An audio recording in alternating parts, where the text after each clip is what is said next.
चलिए पिछले क्लास में हम लोग एसिन 1 रिएक्शन को देख रहे थे।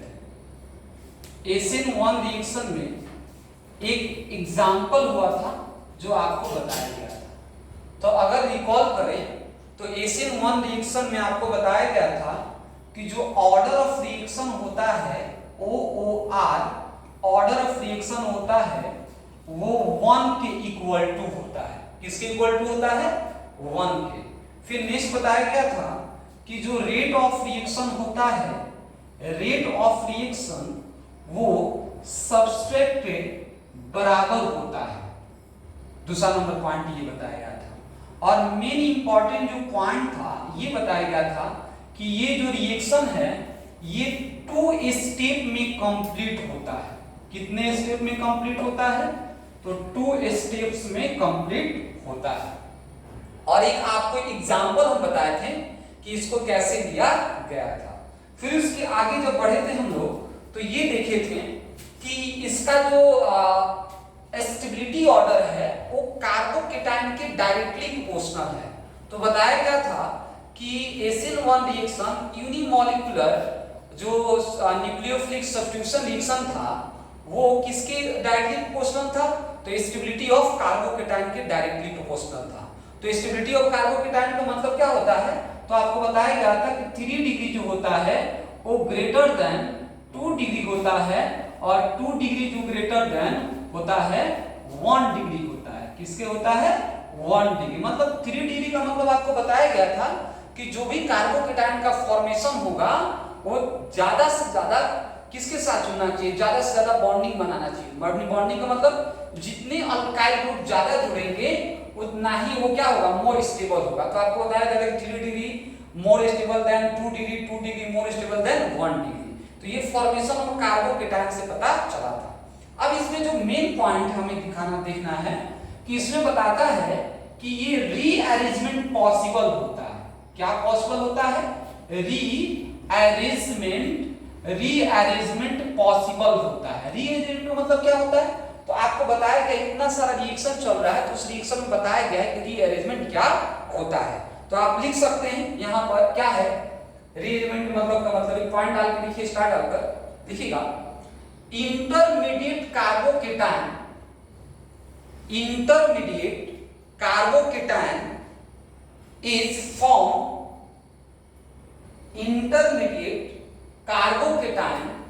is formed in एसिन 1 reaction. So rearrangement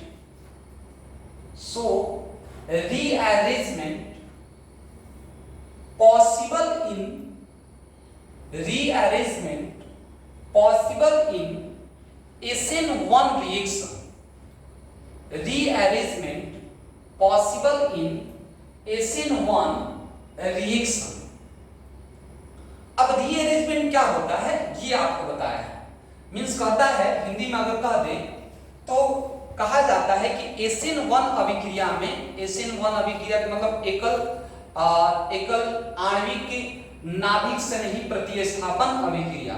अगर इसमें कहा जाए तो एकल आणविक नाभिक से नहीं प्रतिस्थापन अभिक्रिया में कार्बोकेटाइन का निर्माण होता है।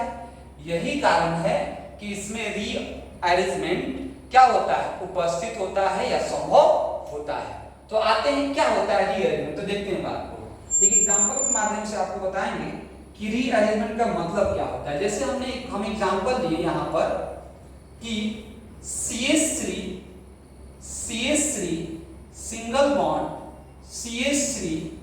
CH3 आगे में CH, नीचे में CH3, फिर आगे CH2 और आगे Br। ये है क्वेश्चन। आपको लग रहा है ये क्वेश्चन कि पहाड़ जैसा दिखाई दे रहा है और क्वेश्चन जब एग्जाम में आ जाएगा ना तो बच्चे को लगता है कि पॉसिबल है नहीं है बनाना, लेकिन कितना आसान है। जो एसिन 1 रिएक्शन का पहला स्टेप देखा है उसको पता है कि क्वेश्चन कितना आसान है। तो आपको तो इसमें क्या बताना है? इसमें तो नॉर्मल रिएक्शन बताया नहीं है, लेकिन इसमें ये देखना है कि रीअरेंजमेंट पॉसिबल है या नहीं। तो देखते हैं रीअरेंजमेंट पॉसिबल का मतलब क्या होता है। पॉसिबल का मतलब ये होता है कि आप रिएक्शन मैकेनिज्म द्वारा आपको बताया जा सकता है। तो सबसे पहले आपको पता है कि इसमें सबसे पहला नंबर होता है फॉर्मेशन ऑफ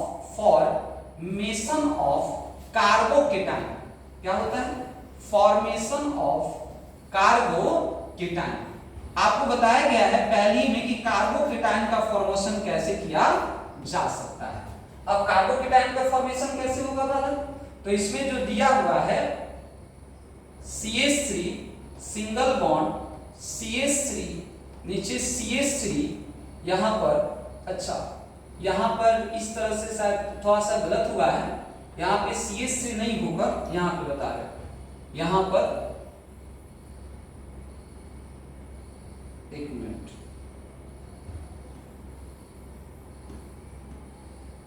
यहां पर ऐसे किया जाएगा, यहां पे क्या होगा CH2 और नीचे में Br, या आगे में भी Br कर सकते हैं। तो यहां पे क्या होगा CH2 नीचे में Br, या Br को यहां ना लिखकर आप Br को आगे भी लिख सकते हैं इस तरह से। अब आपको कार्बोकेटाइन का फॉर्मेशन करना है। किसका फॉर्मेशन करना है? कार्बोकेटाइन का। तो हम क्या करेंगे, यहां से सबसे पहले ये निकल जाएगा। जब यहां से निकलेगा ना ये, तो आपको मिलेगा रिएक्शन जो मिलेगा, रिएक्शन जो मिलने वाला है वो मिलने वाला है अब CH3 सिंगल बॉन्ड C, ऊपर में CH3 नीचे में CH3 आगे में CH2 और यहां पर प्लस। ये तो सबसे पहले आपको स्टेप 1 हुआ जिसको फॉर्मेशन ऑफ कार्बोकेटाइन कहा जाता है। अब कार्बोकेटाइन का फॉर्मेशन हो गया। अब आपको हम बता रहे हैं कि कैसे यहां पर रीअरेंजमेंट पॉसिबल होगा। रीअरेंजमेंट पॉसिबल का मतलब होता है वो जितना ज्यादा से ज्यादा अपना डिग्री C बनाए। कैसे डिग्री C बनाएगा, ध्यान देना है कि उस बात है।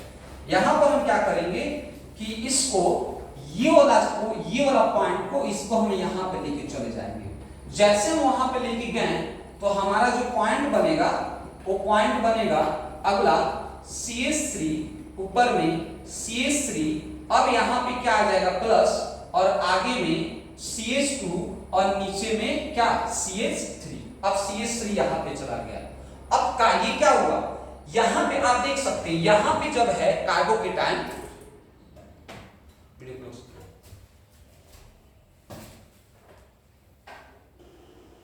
चलिए तो यहां पे जो है हम लोग का यहां पे अब पॉजिटिव आ गया। पॉजिटिव आने से क्या होगा कि यहां पे जब देखिएगा आप पॉजिटिव, तो ये अभी एक के साथ बॉन्ड बनाया है, और अब आप यहां पे देख रहे हैं तो ये इस वाला कार्बन है, कार्बन कितने के साथ बनाया है? 3 के साथ बनाया है। कितने के साथ बनाया है? 3 के साथ बनाया है। तो मैं आपको पहले ही बोल दी कि SN1 जो रिएक्शन होता है बालक, वो किसमें होता है? वो मोर डिग्री को सपोर्ट करता है। अब यहां पे आकर क्या जुड़ेगा, तो यहां पे आकर जुड़ेगा H2O। H2O कहां जाएगा? इस पे जाएगा। तो H2O जब यहां पे जाएगा तो आगे बढ़ते हैं, इसको थोड़ा सा ऊपर कर लेते हैं, और H2O जब यहां पे जाएगा तो यहां पे अगला बनेगा इस तरह से CH3, ऊपर में CH3 आगे में CH2 नीचे में CH3। अब आप O को इस तरह से लिख सकते हैं, O H H और यहां पे लोन पेयर। ठीक है, अब ये लोन पेयर है तो यहां पे जैसे आया तो इस पे यहां पर पॉजिटिव चार्ज आ गया। ये पॉजिटिव का चार्ज क्या होगा, तो ये पॉजिटिव चार्ज अब लॉस होगा। जब लॉस होगा तो यहां पे लिखा जाएगा माइनस और H प्लस, और आगे बढ़ेंगे। अब मेन प्रोडक्ट आपको मिलने वाला है, क्या मिलेगा, तो मेन प्रोडक्ट आपको मिलेगा CH3 आगे में, ऊपर में CH3 नीचे में OH आगे में CH2, आगे भी लिख सकते हैं CH3। तो ये फाइनल आपको क्या मिला, प्रोडक्ट मिला। तो आपको पता है रीअरेंजमेंट का मतलब क्या होता है, तो रीअरेंजमेंट का मतलब मोर डिग्री। अगर आप ही बताइए, अगर हम इसको करते हैं तो अभी यहां पे OH मिला, अगर यहां पर पॉजिटिव आता तो पॉजिटिव यहां पे OH मिलता, तो OH कितना कार्बन से जुड़ा होता है, एक कार्बन से, लेकिन अब OH कितने कार्बन से जुड़ा है, 3 कार्बन से जुड़ा है। तो मोर स्टेबल कौन, ये वाला। इसी कारण कहा जाता है कि SN1 रिएक्शन में जो होता है, नाभिक सन्निहित प्रतिस्थापन अभिक्रिया 1 में जो होता है, मोर डिग्री वाला ज्यादा स्टेबल होता है। तो आप लोग लिख सकते हैं, 1 मिनट का टाइम ले रहे हैं, आप लोग लिख लीजिए इसको।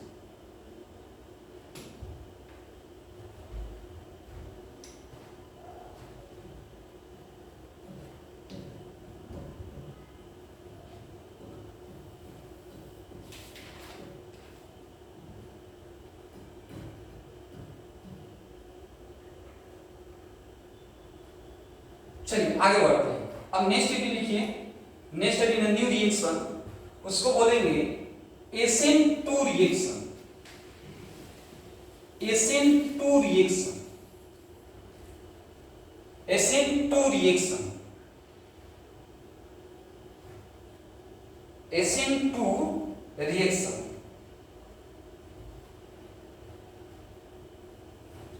SN2 रिएक्शन को क्या बोल सकते हैं? बाईमॉलिक्यूलर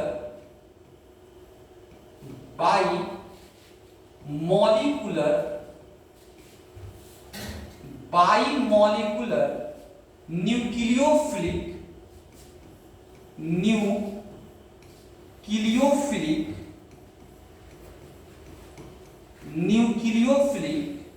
सब्स्टिट्यूशन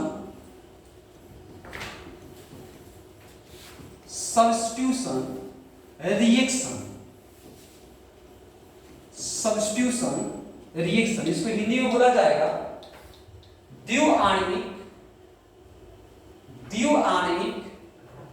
नाभिक स्नेही प्रतिस्थापन अभिक्रिया। द्विआण्विक नाभिक स्नेही प्रतिस्थापन अभिक्रिया। पहला नंबर पॉइंट लिखेंगे, order of reaction is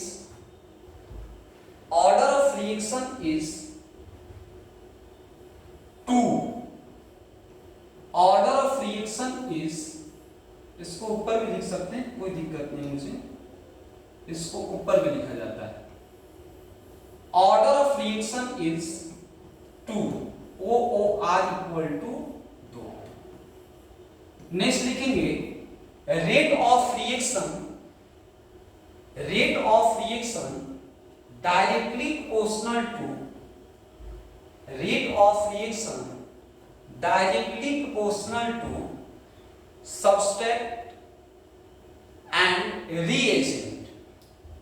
substrate and reagent। और थर्ड नंबर लिखेंगे reaction complete into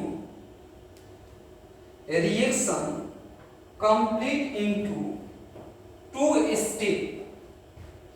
reaction complete into 2 step,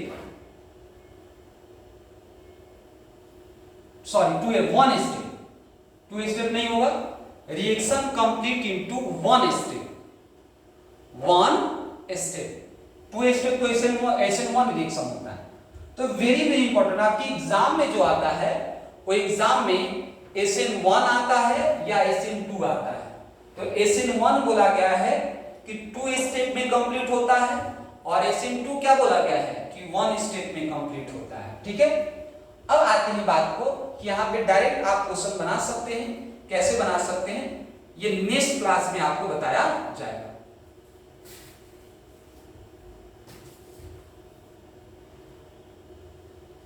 चलिए ध्यान दीजिए, एक एग्जांपल ले ही लेते हैं, उसके बाद इसको किया जाएगा जो भी है। तो एग्जांपल है, एक एग्जांपल लेते हैं, आपको सिंगल स्टेप में रिएक्शन को कंप्लीट करना है। तो जैसे आपको एग्जांपल ले रहे हैं CH3 single bond Cl, CH3 single bond Cl। अब आपको इसमें का क्या करना है, आपको सिंगल स्टेप में बनाना है। तो आपको पता है ना कि ये कौन सा रिएक्शन चल रहा है, ये रिएक्शन चल रहा है न्यूक्लियोफिलिक सब्स्टिट्यूशन रिएक्शन। कौन सा रिएक्शन चल रहा है, न्यूक्लियोफिलिक सब्स्टिट्यूशन रिएक्शन। और इसको हिंदी बोलता है नाभिक स्नेही प्रतिस्थापन अभिक्रिया। क्या करते हैं, तो इसको हम यहां से, आपको पता है कि माइनस वाला जाएगा तो क्या होगा, माइनस वाला आएगा। तो माइनस कौन है भाई, तो यहां पे माइनस ये है, ये क्या होगा प्लस होगा, और ये क्या होगा माइनस होगा। तो यहां से क्या होगा, ये माइनस जाएगा तो क्या आएगा, ये माइनस आएगा यहाँ पे। तो प्रोडक्ट जो बनेगा, ये प्रोडक्ट बनेगा CH3 सिंगल बॉन्ड OH बनेगा, और बाहर में क्या निकल जाएगा, तो बाहर में Cl माइनस निकल जाएगा। ठीक है, अब इसमें महत्वपूर्ण पॉइंट क्या है हम आपको बताने जा रहे हैं, जो वेरी इंपॉर्टेंट है। SN2 जो रिएक्शन है ये उतार लीजिए।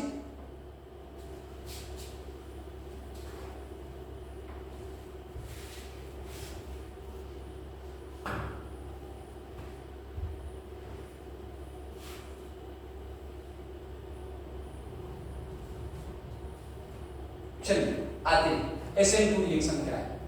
SN2 रिएक्शन में आपको बता दें कि यहाँ पे सबसे इंपॉर्टेंट पॉइंट है कि यहाँ पे 1 डिग्री ग्रेटर देन 2 डिग्री और 2 डिग्री ग्रेटर देन 3 डिग्री होता है। अब आप देखेंगे कि SN1 रिएक्शन में ये जस्ट उल्टा होता था। क्या होता था वहां पे 3 डिग्री वाला मोर स्टेबल होता था और 1 डिग्री वाला लेस स्टेबल होता था। यहाँ पे उससे क्या उल्टा है, 1 डिग्री वाला क्या है मोर स्टेबल है, 3 डिग्री वाला लेस स्टेबल है। तो इसको कैसे लिखेंगे, तो पॉइंट बना के लिख लीजिए reactivity of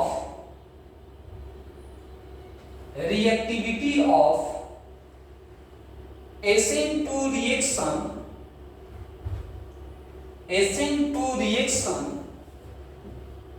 inversely proportional to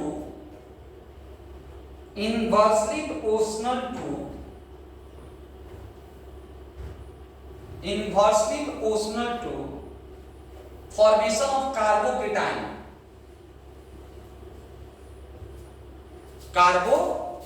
formation of carbocation, या कार्बोकेटाइन की जगह लिख सकते हैं स्टेबिलिटी ऑफ कार्बोकेटाइन। क्या लिख सकते हैं, stability of carbocation. Hindi medium वाले इसको अलग से करके लिख सकते हैं कि द्विआण्विक नाभिक से नहीं प्रतिस्थापन अभिक्रिया की क्रियाशीलता, द्विआण्विक नाभिक से नहीं प्रतिस्थापन अभिक्रिया की क्रियाशीलता कार्बोकेटाइन के अस्थायित्व के व्युत्क्रमानुपाती होते हैं। कार्बोकेटाइन के अस्थायित्व के व्युत्क्रमानुपाती होते हैं। मीन्स क्या है, बात समझिएगा। मतलब 3 डिग्री वाला यहाँ पे क्या होगा, लिस्ट के होगा। आपको एक एग्जांपल बताया गया था, कैसे ध्यान दीजिएगा। जैसे एग्जांपल आपको बताया था पिछले क्लास में कि CH3 single bond Cl, A number कह दें इसको। अगला कह दें CH3 का whole twice CH single bond Cl, ये बी नंबर कह दे। और अगला कह दे यहां पे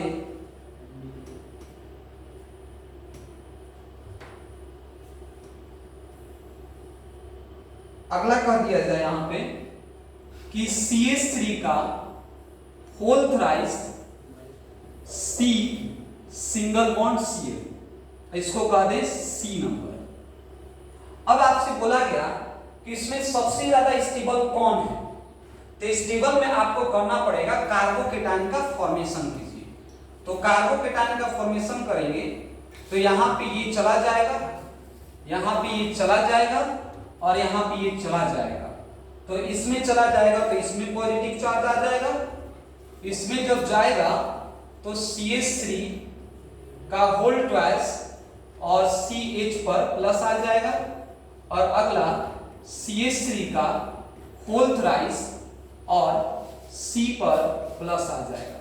तो आप देखेंगे कि ये वाला ज्यादा के साथ जुड़ा हुआ है। जब ज्यादा के साथ जुड़ा हुआ तो ये सबसे ज्यादा वीक हो जाएगा, क्या हो जाएगा, दुर्बल हो जाएगा। तो ये सबसे बड़ा, फिर ये सबसे बड़ा। तो आपको ये देख लीजिए कि ये क्या है 1 डिग्री है, ये क्या है 2 डिग्री है और ये क्या है 3 डिग्री। तो ये आपको कर देना है। ओके, तो ये आपका एग्जांपल हुआ।